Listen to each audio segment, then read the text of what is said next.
Kita semua diajari untuk percaya bahwa bank adalah tempat teraman untuk menyimpan uang. Mereka membangun citra sebagai benteng keuangan yang kokoh, menjanjikan keamanan dan pertumbuhan. Tapi, pernahkah Anda berpikir, di balik megahnya bangunan kaca dan janji bunga yang manis itu, ada kebocoran kecil yang terus-menerus menggerogoti kapal keuangan Anda? Ini adalah trik licik, legal, namun sering tak terlihat, yang dirancang untuk menguntungkan mereka, bukan Anda. Pikirkan kembali, berapa banyak dari kita yang benar-benar merasakan manfaat dari bunga tabungan? Jawabannya, hampir tidak ada.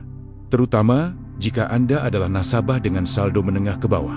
Di banyak bank, bunga tabungan memang ada, tapi sangat kecil, seringkali kurang dari 1% per tahun. Itu artinya, uang Anda hanya tumbuh sedikit sekali dalam setahun. Apalagi, jika kita bandingkan dengan laju inflasi, yang seringkali lebih tinggi dari bunga yang kita terima. Dengan kata lain, daya beli uang Anda justru menurun, meskipun tersimpan aman di bank. Tapi, di balik rendahnya bunga, ada biaya administrasi yang bisa membuat kita geling-geling kepala. Biaya yang kelihatannya sepele, mungkin 10.000 atau 15.000 rupiah per bulan. Tapi jika diakumulasikan, angkanya menjadi menakutkan. Dalam 1 tahun, satu rekening tabungan bisa kehilangan ratusan ribu rupiah. Coba bayangkan, uang yang hilang ini jauh lebih besar daripada bunga yang didapatkan. Bank mendapatkan modal murah dari kita, nasabah, memutarnya menjadi keuntungan miliaran. Sementara kita justru harus membayar mereka untuk menjaga uang kita. Sekarang, mari kita berhitung sejenak. Jika Anda punya 10 juta rupiah di rekening tabungan dan bank mengenakan biaya administrasi 10.000 setiap bulan, itu berarti Anda akan kehilangan 120.000 rupiah per tahun hanya untuk biaya itu saja. Apakah ada tempat lain yang lebih baik untuk menyimpan uang? Tentu saja ada. Sekarang, mari kita lihat skema bunga pinjaman yang seringkali menjebak. Bank gencar mengiklankan bunga kredit konsumsi yang terdengar sangat wajar. Katakanlah 12 hingga 18% per tahun. Angka itu tertera jelas di brosur dan tampaknya tidak terlalu tinggi. Tapi tunggu dulu, ketika Anda menandatangani kontrak, muncullah biaya tersembunyi. Ada biaya provisi, biaya administrasi pinjaman, dan asuransi wajib yang mereka bebankan kepada Anda. Ketika semua biaya ini dihitung, bunga efektif yang harus Anda bayar bisa melonjak drastis, mencapai 25, bahkan 30%. Coba bayangkan, jika Anda meminjam 10 juta rupiah untuk membeli barang konsumtif dan bank mengenakan biaya-biaya tambahan yang tidak terlihat, Anda bisa saja berakhir membayar lebih dari 13 juta rupiah. Ini adalah jebakan utang yang tertutup rapat. Sementara di banyak negara lain, transparansi biaya pinjaman adalah kewajiban hukum yang ketat. Di Indonesia, detail-detail kritis itu sering tersembunyi dalam lembaran syarat dan ketentuan yang sengaja dibuat panjang, rumit, dan menggunakan bahasa hukum yang membingungkan. Untuk memberikan gambaran yang lebih konkret, mari kita ambil contoh. Anda meminjam uang untuk membeli kendaraan dengan bunga tahunan yang tertera hanya 12%. Namun, dengan biaya-biaya tambahan seperti provisi dan administrasi, bunga efektif yang sebenarnya Anda bayar bisa lebih dari 25%. Ini bisa membuat Anda merasa terjebak dalam cicilan utang lebih lama dari yang seharusnya. Ini adalah sebuah strategi yang sangat menguntungkan bank, tetapi sangat merugikan kita sebagai konsumen. Mengapa praktik ini terus berlanjut?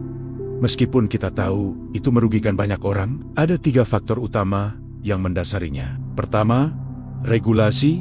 Otoritas jasa keuangan memang mewajibkan transparansi biaya dasar, tetapi celah hukum memungkinkan biaya tersembunyi diselipkan sebagai penalti atau biaya layanan yang kompleks. Ini adalah salah satu alasan mengapa, meskipun ada peraturan, banyak biaya tersembunyi tetap ada dan seringkali tidak terungkap sampai Anda terjebak dalam kontrak. Kedua, mentalitas bisnis bank itu sendiri. Mereka memandang kita sebagai sumber modal yang bisa diputar dengan keuntungan maksimal tanpa memberikan imbal balik yang sepadan. Bank adalah lembaga bisnis.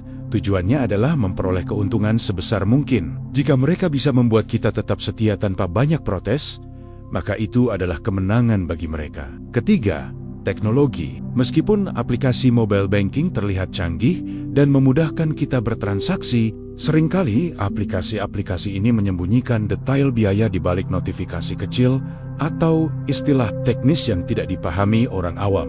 Ini menambah kesulitan bagi nasabah untuk benar-benar mengerti biaya apa saja yang mereka bayarkan. Dampak dari sistem perbankan yang tidak transparan ini sangat nyata dan terasa di masyarakat.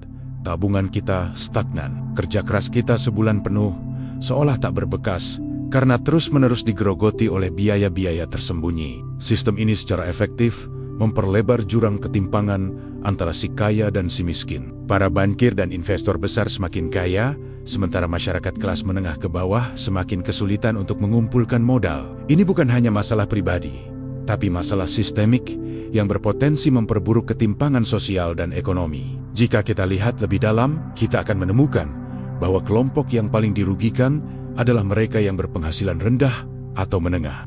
Meskipun pendapatan mereka kecil, biaya administrasi bank dan bunga pinjaman yang tinggi justru menyita proporsi yang lebih besar dari uang yang mereka miliki. Ini adalah masalah sistemik yang perlu kita atasi bersama. Saatnya kita mengambil tindakan. Pertama, tingkatkan literasi keuangan Anda. Jangan pernah tergiur dengan iklan bunga rendah di brosur. Jika Anda ingin mengambil pinjaman, hitung sendiri semua biayanya, administrasi, provisi, dan potensi penalti. Jangan sampai Anda terkejut dengan biaya yang datang tiba-tiba. Kedua, tuntut transparansi. Baca setiap baris syarat dan ketentuan sebelum menandatangani apapun. Jika pihak bank kesulitan menjawab pertanyaan Anda tentang rincian biaya, itu adalah tanda bahaya. Bank yang tidak bisa menjelaskan biaya secara transparan mungkin punya banyak hal yang disembunyikan. Ketiga, cari alternatif finansial. Bank bukan satu-satunya pilihan. Pertimbangkan bank digital, koperasi yang terpercaya, atau fintech legal yang menawarkan transparansi biaya yang lebih baik dan bunga simpanan yang lebih kompetitif. Keempat, kita perlu melakukan pengawasan sosial. Bagikan pengalaman buruk Anda di media sosial.